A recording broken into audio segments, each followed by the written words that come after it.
Hey guys, Cheech over here, a video today. Right, so someone suggested in my last video, which was... I don't even remember what I played in the last one. But what I do know is that the commenters which is you guys, obviously, one of you suggested Hunders, and you got a couple of likes for it, so I thought, okay, let's do Hunders. Played about 10 games with this deck list, and frankly, it's been okay.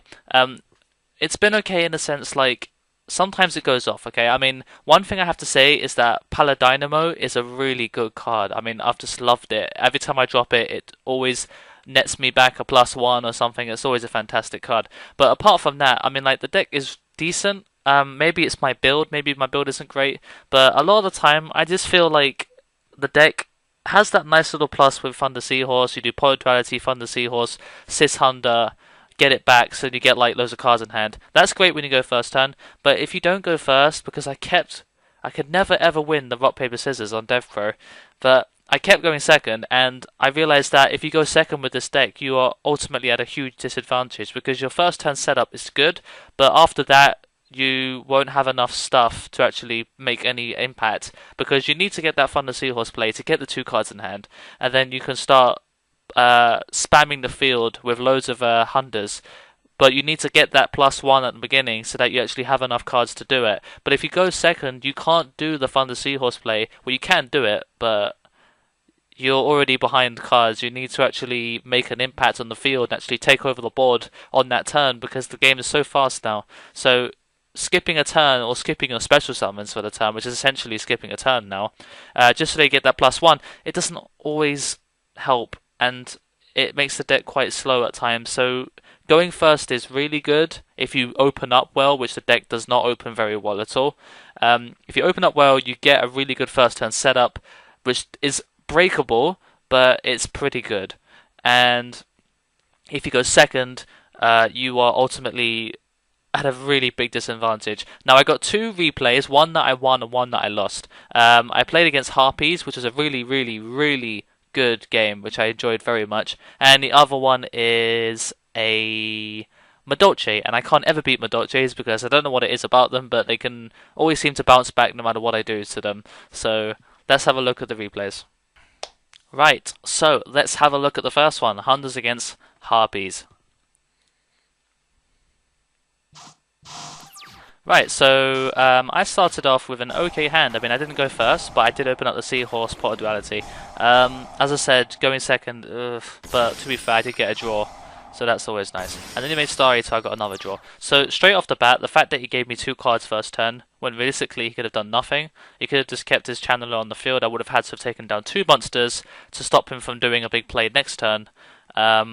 He didn't need to make Starry. Starry is completely crap on the first turn. You can't attack with it. You know, this effect, I can't stop it regardless of what. But I did manage to get a draw off Maxi, so thanks for that. So when you see that kind of play happen, you generally have to assume that the player is not that good. So yeah, Pahunda and Thunder Seahorse. I made Starly's Paladynamo, which I said was a really good card, and I managed to smack him for 2,000. So Starry came straight off the board, and it didn't cost me anything. So I set three cards. So I was waiting for the moment where I wouldn't need to special summon. So I waited for him to try and use certain cards and things like that. So that's always nice. So I drew to 4, which is always a nice little, you know, when I realised that Paladynamo gives me a nice draw there. So I go and get recycling batteries, and I find the Seahorse, and then I end my turn with 3 cards on the field and then 4 cards in my hand. So I'm at a pretty good position right now. However, Harpies Hunting Ground. When I was practicing with this Hunter deck for the last couple of hours, I've noticed that I've been playing a crap ton of Harpies, and I played like four, and this is the only one that I actually won, and that's because I think the player was just not up to par that I would expect. The other 3 players were very good Harpy players. They ended, by the time they had beaten me to death, they literally had like 8 cards in hand because of hysteric signs. So they just had so much advantage. They were ahead of me so many cards. I just could not come back from the amount of plays that they could make every single turn. It's Divine Wind combined with Harpy's Hunting Ground make for a very interesting deck, and I think I'll definitely do a Harpy video maybe in a few days or something like that, just to show you what I'm talking about. So He pops 2 of my cards. I trap stun. I don't know what the hell he's got set, but he does have a compulsory. That's always nice. So he makes Draka sack. I book a moon it, and that can end my turn there. Or hit his turn. So Mahanda comes down, and I get Bahanda and another Mahanda. So I make Diamond Dire Wolf. He compulsories it, so I wanted to get rid of his back row. I knew it was going to be something like compulsory. So I use Recycling Batteries to get it back, and then I make a Gem Knight Pearl, attack over. The reason I made Gem Knight Pearl rather than made something that was just over 2200, because you can make Constellar Omega. The reason why I made it was because I knew that he had Tempest in his hand, and I knew that he had Harpy Dancer, so I realised what kind of cards could he make, and if he tries to make Tempest just to attack, then he wouldn't have enough attack to get over it, so I knew that making Gem Knight Pearl, even though it's got no effect whatsoever, in this particular instance, has potential advantage, rather than like, it doesn't actually give any advantage other than attacking over something, but it does give a nice advantage when you realise what your opponent can make, and then you realise it can't be destroyed. So Mahanda, and I top decked into a Sis Hunter, which is always nice. So I do Paladynamo, so smack him for 4600, which is really good. And then at my end phase, I get back Seahorse. So yay! So this is where it gets a bit grindy. So he starts trying to attack over stuff, gives me a free draw. I draw Vanity's Emptiness, which does not come in handy at all, unfortunately. So I make Prism, completely thinking, oh, what could his face down be? I don't know. So I should have realistically, I should have played it correctly and attacked over, summoned a monk with Gem Knight Pearl, and then just ended my turn there. So Harpies Underground kills my Emptiness. So I summon Seahorse, and he Icarus attacks, which actually is a really big play here. It actually puts us back on equal cards.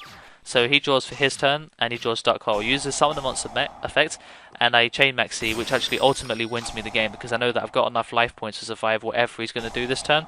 So he starts trying to spam the field with stuff like Big Eye and all that stuff. He ends up making Crimson Blader, even though there's no monster to run over with it. I mean, why else would you summon it? Otherwise you're going to be a waste. You might as well just make Stardust Dragon instead. So anyway, I make Thunder King Ryo, realizing that Maxi gave me all the cards I needed, basically any light monster and an honest, and then I attack straight over for game. What are you gonna do, guys? What are you gonna do? I mean, it's obviously the stupid, unfair way to win, but if you're playing in a proper tournament, why wouldn't you do that combo? It's the only solution I had. If I tried to do any other thing that turn, I would have lost, so I had to do it. Okay, so let's do Hunders versus Madolches. Now, this is... I don't like Madolches, okay? I mean, I do like them. I think the deck is really, really good. But every time I play them, I keep losing to them so badly, and it keeps pissing me off because I don't really know how to beat them. Every time I do it, I just don't understand it. I mean, they just always outpace me every single time. So Hoot Cake hits me for 2000. I mean, Hoot Cake is a tour guide, which is for Madolches, and then it's 2000 with Chateau up. It's really annoying. So yeah, this is the point where a Fet Veiler really hurt me, because I was going to go and do some shenanigans and try and play around his cards. I was going to go maybe into Stardust Dragon, but I can't do it because he Veilered me. And obviously now that Veiler's been used, Hoot Cake can go off. And this is basically where everything goes horribly wrong. So I completely disregard the fact that he searched Chateau. So even though it doesn't matter to me. And I can't really do anything else. So I Dark Hole, and he gets it all back in his hand. And then he searches off Ticket. So Dark Hole against Madolche is really bad. And that's not just with Hunders, it's just in general. Dark Hole is just really bad. So I wanted to bait out as much of his back row as possible. So I attack and blow up his Ticket, to hopefully stop him from getting so much advantage. However, he does have Swift Scarecrow, so it lets me to believe, from what I can see here, that he's realistically playing a net deck, because it's not the kind of card that you would throw into Madolches unless you were net decking, because it's become very popular now. But for someone who's just testing out the deck, like online testing, you wouldn't put Swift Scarecrow in, because it's just not the kind of card that you'd throw in. So it's obviously assumed that he's playing free Maxi, he's playing the whole shebang. So this is definitely net decked. Although I admit to losing because I lost wholeheartedly. And as you see here, he did Prohibition, declared Mahanda.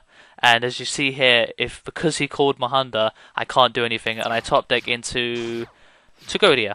And the replay ends there. I surrender, I can't do anything. Mahanda would have come down and done something. So I could not do anything. So we had Mirror Force, Madolche, Palooza, and another Mirror Force. So no matter what I did, I would have been crapped. So that's that. And yeah, I hope you guys enjoyed watching, and let's hope that my next video is me not losing so badly over and over again, losing rock paper scissors over and over again. So yeah, one person suggested Karakuris, Geigei Karakuri, and another person suggested Infernity, which I said no because I don't like Infernity. I don't like playing them. You don't have enough time. It's a bit like spellbooks in the sense that when you play them online, generally the time limit is what beats you most of the time. I played so many spellbooks and Infernities, and they keep losing track of the amount of time they have in their turn, and then they win because they just don't keep track of it. So that's that. And yeah, in the comments down below, definitely do comment what you want to see in the next duel video, and I will see you guys in a day or two. So yeah, until next time guys, the Thetcglover is out.